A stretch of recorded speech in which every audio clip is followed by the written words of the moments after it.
اعوذ باللہ من الشیطان الرجیم، بسم اللہ الرحمن الرحیم۔ السلام علیکم ناظرین، پروگرام درویش دی دنیا کے ساتھ میں حاضر ہوں، اور آپ تھوڑا سا حیران ہوئیں گے کہ آج میں پھر دوسری سیٹ پہ بیٹھا ہوں۔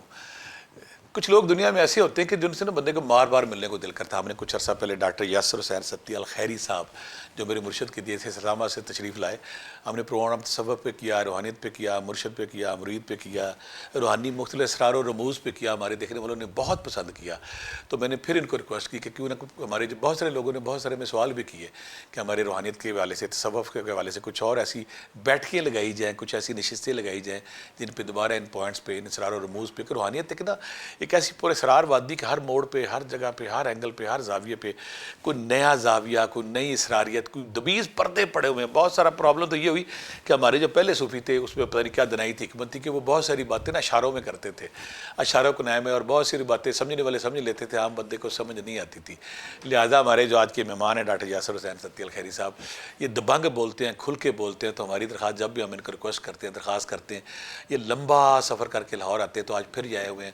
تو آپ کے بہت سارے سوال جو آپ کر رہے تھے، بہت سارے سوال جو آپ نے کیے تھے، آج ان پہ بات ہوگی، اور آپ یقیناً ان سوالوں کے بعد اس پروگرام کو انجوائے کریں گے۔ تو ڈاکٹر یاسر حسین ستی الخیری صاحب، السلام علیکم۔ وعلیکم السلام ورحمۃ اللہ وبرکاتہ۔ آپ خیریت سے ہیں؟ جی الحمدللہ بٹی صاحب، آپ کی محبت، آپ کا پیار، آپ پھر ایک سفر کر کے لاہور آ گئے۔ بس جی بٹی صاحب، یہ آپ کی محبت ہے، جو درویش کی محبت ہے وہ کھینچ کے لاتی ہے، ویوز ہیں، اور لاہور داتا صاحب کی نگری ہے، تو آپ کا مرشد خانہ بری سرکار، کوئی شک نہیں، تو بری سرکار سے داتا صاحب کا یہ سفر ہے جو ہم دونوں کو ملاتا ہے۔ میرے بھاگ جاگے جو میری شہنشاہ رہے ہیں حضرت امام بری سرکار عبداللطیف مشہدی، انہوں نے جو مجھے اپنی غلامی میں، جو اپنی قدموں میں جگہ دی، اور میں کہتا ہوتا ہوں کہ جس کو مرشد مل گیا اس کو کائنات مل گئی۔ تو آپ میرے اس شہر سے آتے ہیں، تو اور طبیعت کیسی ہے آپ کی؟ الحمدللہ، صحت کیسی ہے؟ اللہ پاک کا بڑا پیچھے ہم نے جو بیٹھے ہیں بڑا لوگوں نے پسند کیا، تو آج ہم روحانی کچھ ایسے سوال جو چپتے ہیں لوگوں کو، جو آپ جن کو غلط فہمی کا شکار، ان پہ بات کریں گے۔ بس ایک بہت بڑا سوال ہر جو منکرین روحانیت کرتے ہیں کہ یہ جو وحدت الوجود اور وحدت الشہود ہے، جی، یہ پہلی دونوں کیا چیزیں ہیں، اور ان دونوں میں بنیادی فرق کیا ہے، تاکہ ہمارے دیکھنے والوں کو سمجھ آ سکے کہ یہ ہے کیا؟ جی بہت خوبصورت سوال پروفیسر صاحب، اور عصر حاضر کی اصل میں جو نئی نسل ہے یہ جاننا چاہ رہی ہے۔ آپ نے پرانے صوفیوں کی بات کی تو وہ اشاروں کنایوں میں بات کر دیتے تھے، بلکہ محمد بخش صاحب تو کہتے تھے کہ خاصا لوگوں نے گالاما آگے کرنا نہیں مناسب کرنی، مٹھی کھیر پکا محمد بخشا کتے آگے کرنی۔ تو انہوں نے بہت بڑی بات کر دی ہے، لیکن کہیں نہ کہیں وہ بات ٹھیک تھی اس وقت، ٹھیک تھی، لیکن آج کل کا جب دور آ گیا، اے آئی کا دور آ گیا، ریسرچ کا دور آ گیا، تو آج کل کی دنیا پوری ریسرچ کر رہی ہے اور مسلمان پہ روحانیت پہ کھوج لگا رہے ہیں، لوگ جاننا چاہتے ہیں، جی جاننا چاہ رہے ہیں۔ وہ کہتے ہیں یار ہم کیوں نہ رب کی قربت کے مزید جو جلووں میں کھوب جائیں۔ تو وحدت الوجود اور وحدت الشہود، یہ بیسیکلی آپ یہ سمجھیں کہ وحی کے علم کی یہ تشریح ہے۔ تصوف جو ہے یہ وحی کے علم کی تشریح ہے، کیونکہ نبوت کا سلسلہ تو وحی پہ ختم ہو گیا نا، آخری وحی ہمارے نبی علیہ السلام پہ آئی، وحی کا تسلسل ختم ہو گیا، اس کے بعد وحی کی تشریحات آئی، انسان کا رب کے ساتھ تعلق جس طرح انسان نے محسوس کیا۔ علامہ اقبال رحمۃ اللہ علیہ نے خوبصورت بات کی کہ تصوف گونگا تجربہ ہے، اور یہ گونگا تجربہ ہے، اور اس گونگے تجربے کو جب آپ جیسا درویش زبان لگاتا ہے، یہ بھی اللہ کا خاص عطا ہوتی ہے کسی پہ کہ گونگے کو زبان لگ جاتی ہے۔ تصوف میں صوفی بڑے گزرے لیکن گونگے گزرتے ہیں، جو زبان والے ہوتے ہیں پھر وہ بتا جاتے ہیں۔ تو یہ دو بڑے صوفیاء گزرے ہیں۔ گونگے کا لفظ کیا انہوں نے استعمال کیا؟ گونگے کا تصوف ایک گونگا تجربہ ہے، گونگا تجربہ، جی، یعنی فیل تو ہوتا ہے لیکن بیان نہیں کیا جا سکتا، فیلنگ جو ہے وہ زبان پہ آ نہیں سکتی، محسوسات کی دنیا۔ یہ دو بندوں کی محسوسات ہیں، ابن عربی رحمۃ اللہ علیہ کی اور امام ربانی مجدد الفسانی رحمۃ اللہ علیہ کی۔ ابن عربی رحمۃ اللہ علیہ نے وحی کا علم جو سمجھا وہ وحدت الوجود کی گہرائیوں میں جا کے ہر طرف رب کے جلوے، انہوں نے کہا پوری مخلوق جو ہے وہ اس کے گرد گھوم رہی ہے اور وہ مخلوق کے اندر ہے، ٹھیک ہے۔ جبکہ یہ فلسفہ آپ کو قرآن سے بھی ملتا ہے، حدیثوں میں بھی اس طرف اشارے آتے ہیں۔ حضور علیہ السلام کی مشہور حدیث قدسی کہ اللہ فرماتا ہے کہ زمانے کو برا نہ کہو، زمانہ تو میں ہی ہوں۔ تو زمانہ جب میں ہوں تو یہ پھر گردش ہے کہیں نہ کہیں، زمانہ تو میں ہی ہوں، جی۔ تو یہ ابن عربی رحمۃ اللہ علیہ اور ان کے طریق کے جتنے صوفیات ہیں وہ یہ کہتے ہیں کہ پوری کائنات میں رب کا وجود ہے۔ پھر جو رب کہتے ہیں اللہ نور السماوات والارض، زمین آسمان کا نور ہوں، جی بے شک۔ وہ کہتے ہیں کہ ثقیل ہے یا لطیف ہے، نوری ہے، ناری ہے، بشر ہے، زمین ہے، ذرے ہیں، کوئی بھی چیز ہے تو اس میں اللہ ہے، وہ وحدت کے قائل ہے۔ دوسری طرف جو شہود والے ہیں وہ کہ بلے شاہ نے بھی اسی کا پرچار کیا. جی بلے شاہ وحدت الوجود والے وجودی صوفی ہیں, اسی لیے تو کہتے ہیں کہ ٹا دے مسجد ٹا دے مندر جو کچھ رہندا ہے پر ایک بندے دا دل نہ ٹائیں دلاں وچ رب رہندا ہے. اب وہ یہ لوگ بہت سارے الزامات لگے, بہت سارے ان پہ کفر کے بھی لگے, تو پھر جی اصل میں وہ میاں ممبر صاحب والی بات ہے کہ جو لوگ سمجھتے نہیں تھے میٹھی کھیر پھر ان کے آگے رکھ دی گئی تو انہوں نے الزام تو لگانے تھے نا, یہ مسئلہ ہے. میٹھی کھیر کی جو قدر ہے وہی جانتے ہیں جو اس کو ہڑپ کر سکیں, جو اس لطافت کو ہضم کر سکیں. تو صوفی کی کھیر ہر بندہ ہضم بھی نہیں کر سکا. اب مجدد الفسانی رحمۃ اللہ علیہ کا جو دور آیا یہ زمان اور مکان کا بھی, اس وقت بر صغیر میں اکبر کا جو الہادی نظام تھا وہ چھایا تھا, لبرلزم, دین الہی, وہ وحدت الوجود کی غلط تشریعات کر رہا تھا. اس دور میں وحدت الوجود کی تطبیق صحیح انداز کے ساتھ عوام تک پہنچ نہیں رہ پا رہی. اس کو پھر آسان لفظوں میں آپ وحدت الوجود کو ہی شاہ ولی اللہ محدث دہلوی نے تطبیق کی نا, کہ مجدد الفسانی نے یوں بیان کیا, انہوں نے کہا نا کہ ہر چیز میں رب کا وجود ہے, تو انہوں نے کہا ہر چیز میں وجود نہیں ہے بلکہ ہر چیز رب کا شہود ہے, رب کا ایک ہونے کی گواہی دیتی ہے, شہادت دیتی ہے. اس کو پھر ایک اور اس طرف ابھی لوگ گئے نہیں ہیں. وحدت الوجود اور وحدت الشہود کے درمیان میں اقبال کا فلسفہ خود ہی آ گیا. ٹھیک ہے, وجودی تو اپنے آپ کو ختم کر دیتے ہیں نا, شہود والے گواہی دیتے ہیں, لیکن اقبال نے درمیان میں تہذیب نفس کی بات کی کہ یار خود ہی تو بھی تو خدا کا نائب ہے. اگر تو انسان ہے تو وہ وجود بھی ہے لیکن تیرا وجود بھی ہے, کیونکہ تیرے وجود کو بنانے والا وہ تو خلیفہ ہے. جی تو خلیفہ ہے, اللہ کا خلیفہ تو الارض ہے, اور پہلا خلیفہ ہے انسان آدم. اس سے پہلے جو مخلوق آئی جنات کو ان کو خلیفہ نہیں بنایا گیا, خلیفہ ہمیں ہی بنایا گیا. تو یہ وہ وجودی کنسپٹ ہے جس کی 3 ڈیفینیشنیں ہو گئی, یعنی وحدت الوجود, وحدت الشہود اور خودی. اور میں سمجھتا ہوں کہ 21ویں صدی میں وحدت الوجود اور وحدت الشہود کو خودی کے تناظر میں دیکھا جائے, کیونکہ آج کل کا جو انسان ہے اس کے اندر یہ بات آ چکی ہے کہ اپنا آپ منوانا چاہ رہا ہے, اور اللہ بھی خوش ہوتا ہے. مخلوق اللہ کا کنبہ ہے, اور جو کنبہ پروان چڑھے, کنبہ اپنی مثبت خودی اگر اجاگر کرنا چاہتا ہے تو رب کو تو اپنی مخلوق پہ پیار آتا ہے, وہ تو بنانے والا, وہ خوش ہوتا ہے. ہاں خودی کے جلووں میں بعض اوقات, پچھلی دفعہ بھی ہم نے بات کی تھی کہ کشف رحمانی کے ساتھ کشف شیطانی کی ایک باریک لائن ہے, کیونکہ شیطان کو کئی ہزار نوری حربے دیے گئے ہیں. یہ نوری حربوں میں لوگوں کو گمراہ کرتا ہے, اس لیے جہاں ہو جائے تو وہاں پہ پھر کہا جاتا ہے کہ کامل مرشد کی طرف آ جائے, کہ وجود بھی اور شہود بھی اور خودی بھی سمجھانے والا پیچھے کوئی ہونا چاہیے, لیکن وہ بھی کوئی رازن یا ٹھگ نہیں ہونا چاہیے بلکہ مرشد ہونا چاہیے.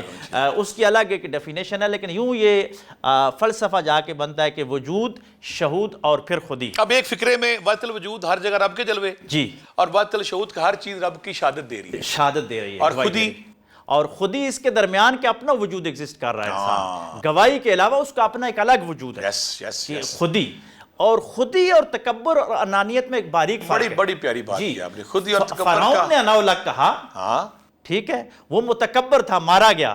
منصور نے اناؤلک کہا, وہ عاجز تھا, وہ خودی کی بات کر رہا تھا, لیکن اس کو ڈیفائن ہمارے کلندر لاہوری نے آ کے کیا.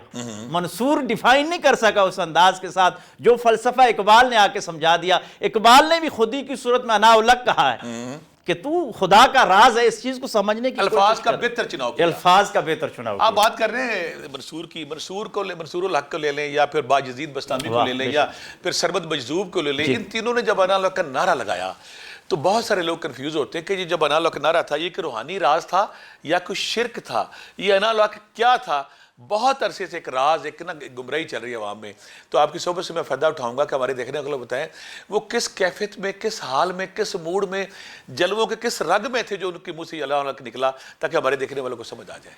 اصل میں حدیث قدسی کا مفہوم ہے, بڑی مشہور حدیث کے حضور علیہ السلام نے فرمایا کہ بندہ, میں مختصر بیان کرتا ہوں, کہ نفلی تقرب کے ذریعے اس مقام تک پہنچ جاتا ہے کہ اس کی زبان میں بن جاتا ہوں. آنکھ, ہاتھ ہے, باقی چھوڑے, زبان کی ہم بات کر رہے ہیں.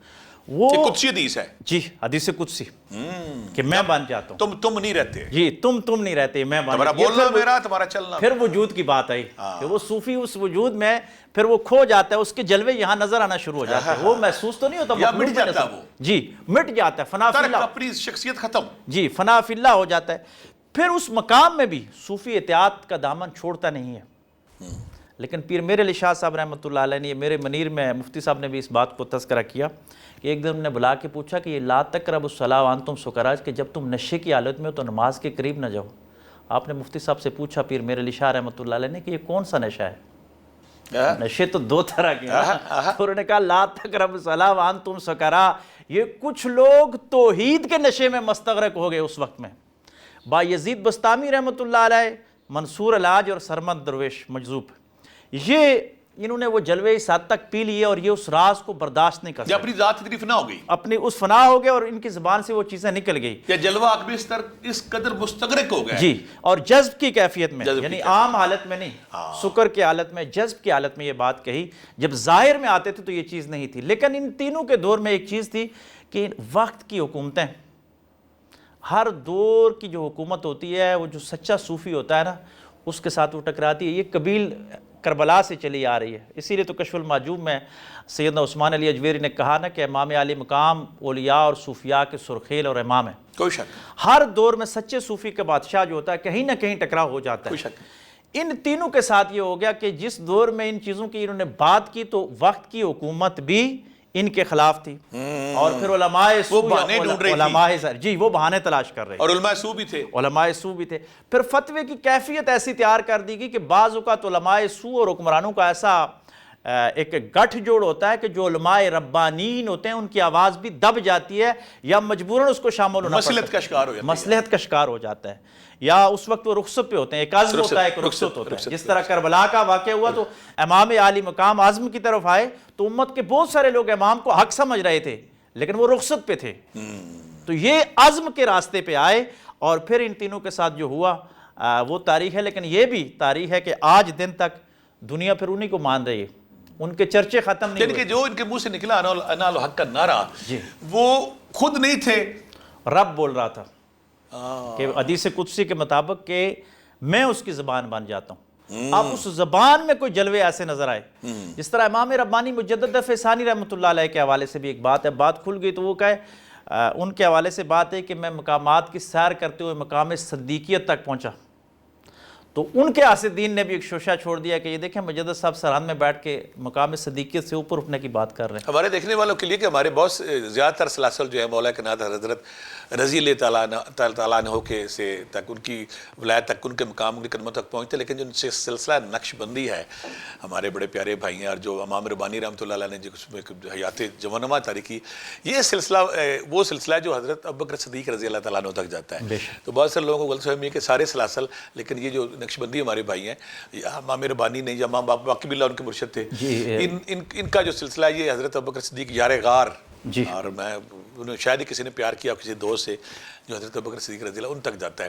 یہ تو بات ہوگی کہ یہ ہوگی بات۔ اب یہ بعض کا کہا جاتا ہے کہ یہ صوفی جو ہے یہ دلوں کے حال پڑھ لیتے ہیں، یہ سچ ہے؟ اور وہ کون سی قوت یا طاقت ہوتی ہے یا ان کو تصرف ملتا ہے یا یہ اس تک پہنچ جاتے ہیں، یہ کیا مقام ہوتا ہے یہ دلوں کے حال پڑھ لیتے ہیں؟ یہ آپ تو خیر پریکٹیکلی جانتے ہیں، یہ آپ کی اعلیٰ ظرفی ہے کہ ہم جیسوں سے یہ چیز آپ وہ سننا چاہ رہے ہیں، میں تو سمجھتا ہوں استاد شاگرد سے ایک وہ دیکھنے والوں کے لیے، لیکن بات یہ ہے کہ یہ صوفی جو ہوتا ہے یہ نباز ہوتا ہے، وقت کی نبض پہ بھی ہوتا ہے اور بندے کی نبض کے اوپر بھی اس کا ہاتھ ہوتا ہے، وقت کی نبض پہ، جی وقت کی نبض، وہ وقت کے حالات کے مطابق، یہ ابن الوقت نہیں ہوتا، ابو الوقت ہوتا ہے۔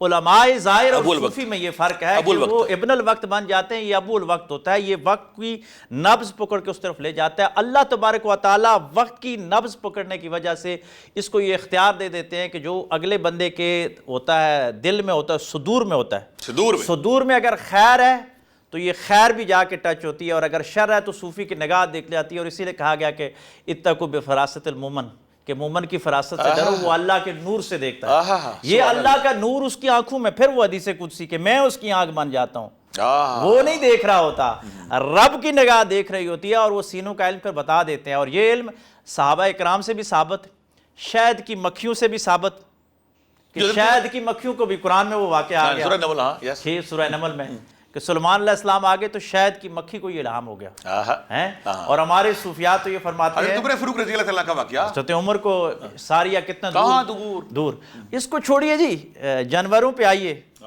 مرغی اپنے نیچے انڈے 22 دن رکھتی ہے، 22 دن کے بعد، اس 22 دن کی ریاضت کے بعد، میں کہوں گا 22 دن کے چلے کے بعد، اللہ اس کو یہ اتنی طاقت دے دیتا ہے کہ وہ اسی انڈے پہ چونچ مارتی ہے جس کے اندر بچہ ہوتا ہے، گندے انڈے پہ چونچ نہیں مارتی۔ سبحان اللہ، اگر مرغی 22 دن کی ریاضت کرتی ہے وہ یہ جانتی ہے، ہاں، تو صوفی اگر جو ریاضت میں ہے، مجاہدے میں ہے، جو تو اللہ وہ کے پھر نور اسی نظر- دانے کو لیتا ہے جو حق والا ہوتا ہے، اس کشف کے ذریعے دیکھ لیتا ہے کہ کون کہاں پہ ہے، اور باقیوں کو وہ محسوس کروا کے کہتا تو کچھ نہیں ہے، لیکن بہت ساری باتیں وہ انڈر لائن کر کے اگنور کر کے آگے چلا جاتا ہے، لیکن وہ یہ اللہ تبارک و تعالیٰ اس کو عطا فرماتا ہے۔ دیکھیے یہ جو ہمارے صوفیہ کرام ایک ٹرم استعمال کرتے ہیں، فنا باللہ، جی جو بڑا اس میں لوگ کنفیوز ہوتے ہیں، فنا فی اللہ، جی فنا فی اللہ کہہ رہی ہے، فنا باللہ کہہ رہی ہے، مختلف مقامات سے لفظ آتے ہیں کہ اللہ کے عشق میں ایک بندہ فنا ہو گیا ہے۔ جی بے شک۔ یہ ترک ہوتا ہے، سرنڈر ہوتا ہے، یا وہ اپنے وجود کو ختم کر دیتا ہے، یا یہ کون سا مقام ہے جہاں پہ یہ مقام حاصل کرتا ہے کہ صوفی؟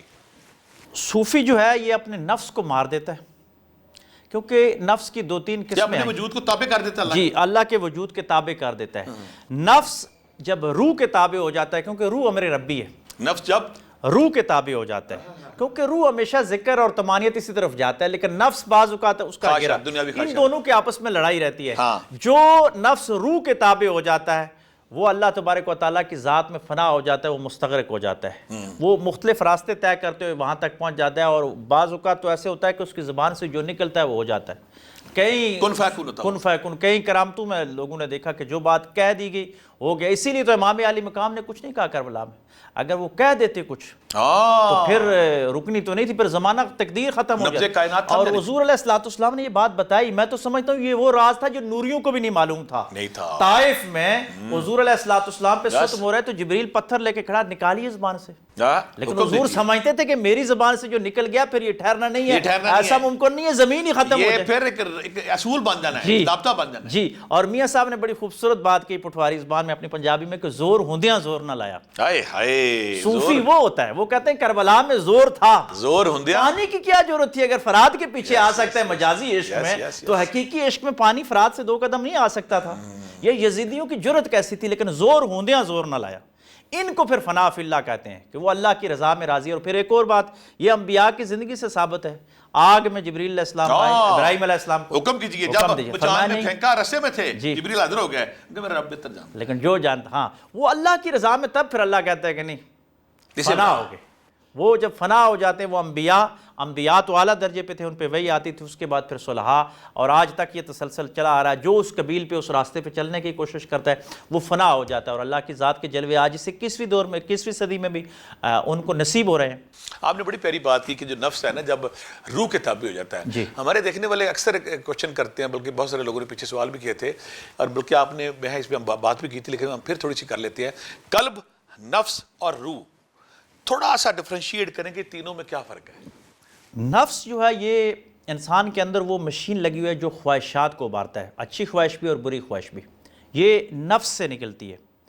روح جو ہے اوپر ججمنٹل انداز کے ساتھ بیٹھا ہوا ہے کہ جس طرف یہ ڈیسیژن کرتا ہے اور جسم اس طرف عمل کرتا ہے، تو روح کو اس کی پازیٹیو ویوز بھی جاتی ہیں اور نیگیٹو بھی جاتی ہیں، دونوں جاتی ہیں۔ پازیٹیو کرے گا تو وہ اور پاک ہو جائے گا اور ستھرا ہو جائے گا، شیشے کی طرح پاک ہو جائے گا، اس میں کیا سب چیزیں نظر آنا شروع ہو جائیں گی۔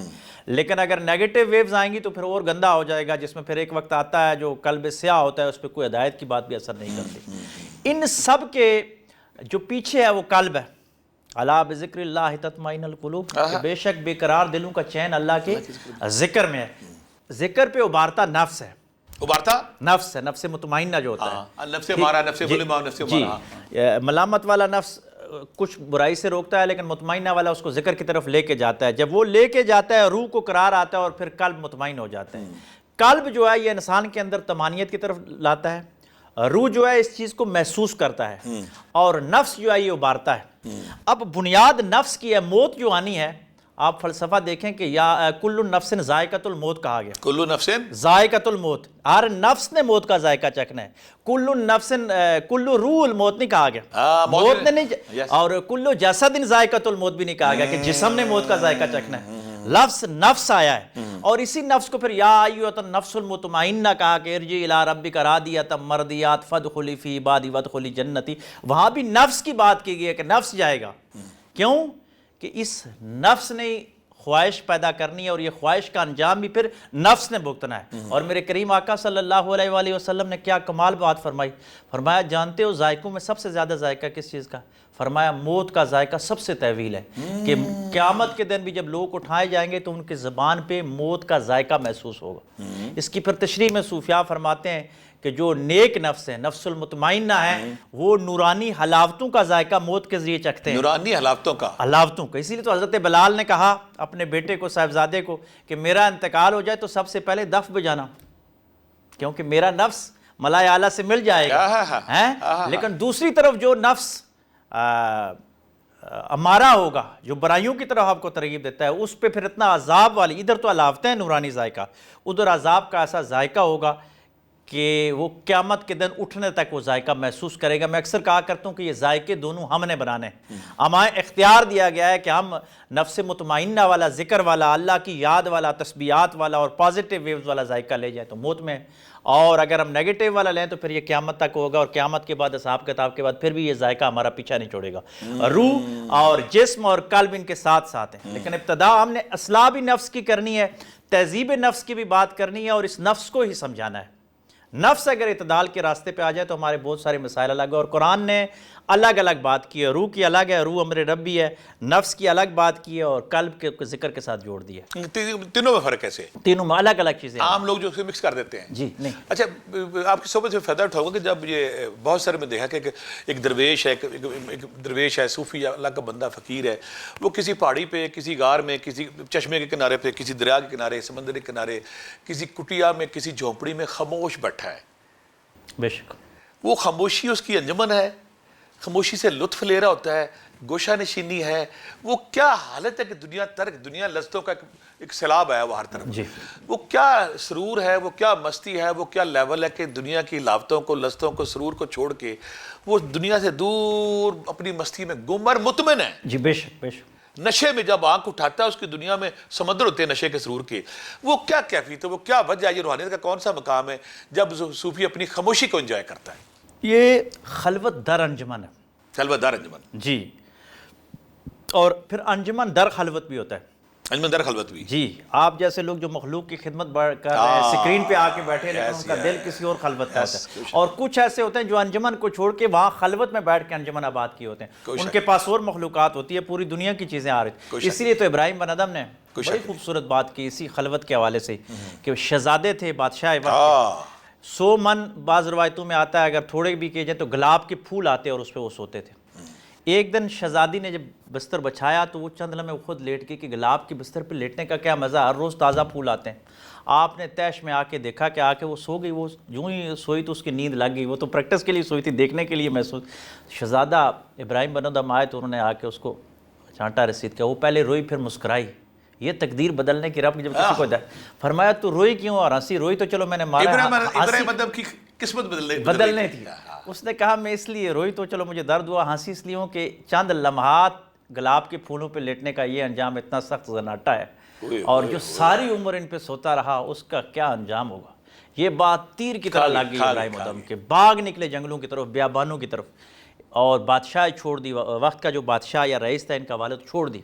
آپ دریا کے کنارے اپنی گدڑی سی رہے ہیں تو ایک پرانا دوست آیا، فرمایا وہ، یہ خلوت کی بات کر رہے ہیں، فرمایا وہ اچھا تھا کہ شاہی بستر تھا، ارد گرد ملازم تھے، یہ اچھا اپنی گدڑی سی رہے ہو تو انہوں نے کہا یہ اچھا، اس نے کہا یہ کیسے؟ انہوں نے اپنی سوئی اٹھا کے دریا میں پھینکی، کہا مچھلیوں کو کہ میری سوئی لے آؤ، ہر مچھلی سوئی لے کے آئی، فرمایا صرف میری، باقی سب نیچے چلی گئی، ان کی رہ گئی بات، فرمایا یہ بادشاہی ہے۔